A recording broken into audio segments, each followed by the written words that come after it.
Well, here we are at Berry Point. Just to show you, Pat, what's going on.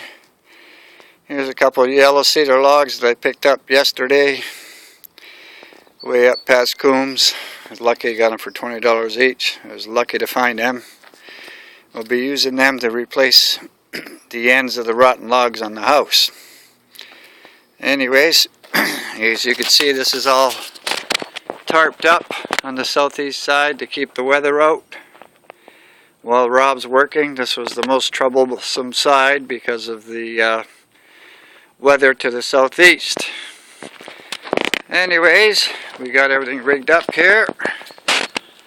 You see, all the logs had to be taken down to bare wood again, otherwise nothing will stick to it. And a lot of these had to be patched, as they were way beyond repair. A little Bondo and wood fill would not do the job.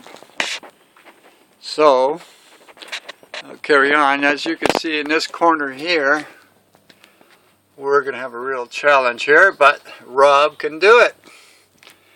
He's very capable. So we've got 1, 2, 3. There's 4 days work just there. Cutting that out and putting new pieces in. And sanding all the ends to make them look new again. And we'll find we've got stain right now, but we tried it, but it was too dark. And here's another log. This is outside where the washer and dryer is. As you can see, that one's totally rotten down about 2 inches. But he figures he could save it by cutting it out, cutting a piece off one of those logs that I brought and put another one in. So that's another day just on that particular log. We go down a little further, we have the same thing here. But we came up with an ingenious idea that we're going to put a piece of wood around each of the window casings, a 1x7. So it's going to save a lot of work. We are going to fix it, but not to showroom condition. But they won't see that, and it'll still be sound. We guarantee that it will be.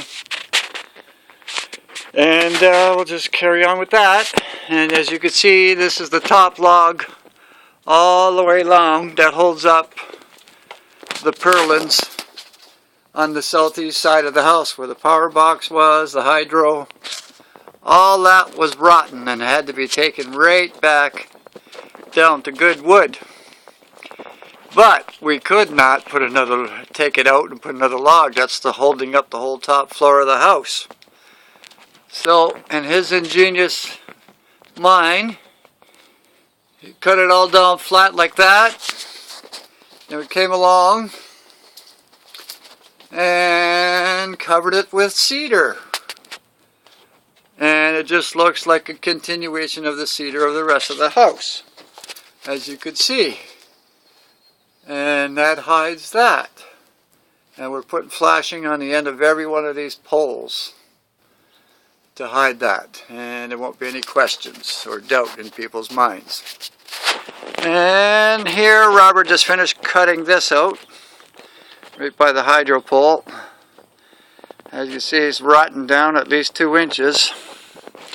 So every time you look at one of these logs, the work that he has to put in is minimum of a day. That's what it takes to do it. And here's one that he took the rod out. Right here, as you can see, he cut it out, cut out all the rot, and put another piece in. So you can see what he's done there, but that takes almost a whole day to do. It's not easy work. It has to be scribed, cut, fit in precisely, chiseled, sanded. It's a tough going process. And here, most of these logs are pretty good next to where your bedroom was before, on the front deck. But we're still going to take and put a 1x7 alongside all the window frames everywhere.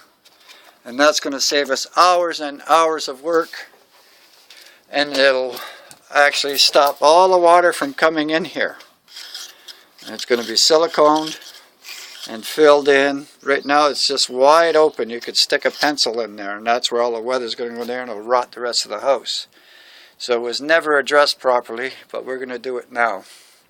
So this will be cut flush with this log, then the 1x6 will sit right over top of that. And nobody will be any wiser.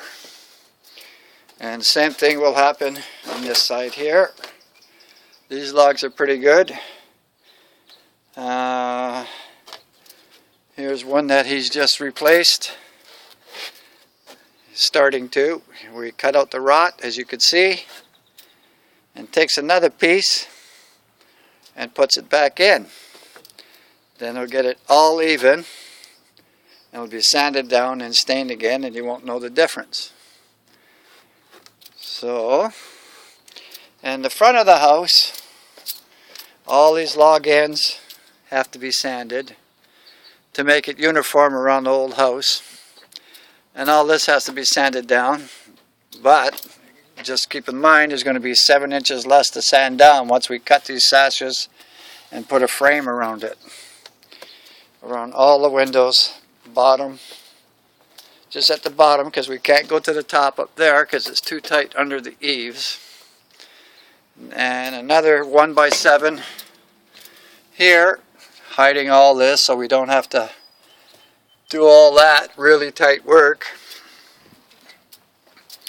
Same thing again over here with a frame, but they're all in good shape. They just have to be sanded down.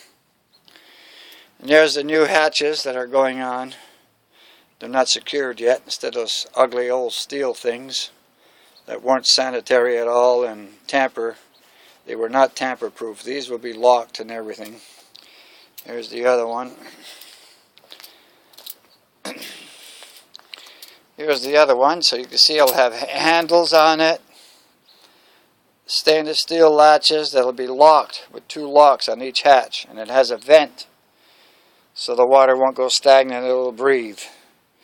And no critters could get in there, most important of all. And as you can see, we had to take away your Lavaterra, etc., so you could have a view of the ocean. Now you can see there's this lovely glass in there, and when you're sitting down you have a full view, where before you could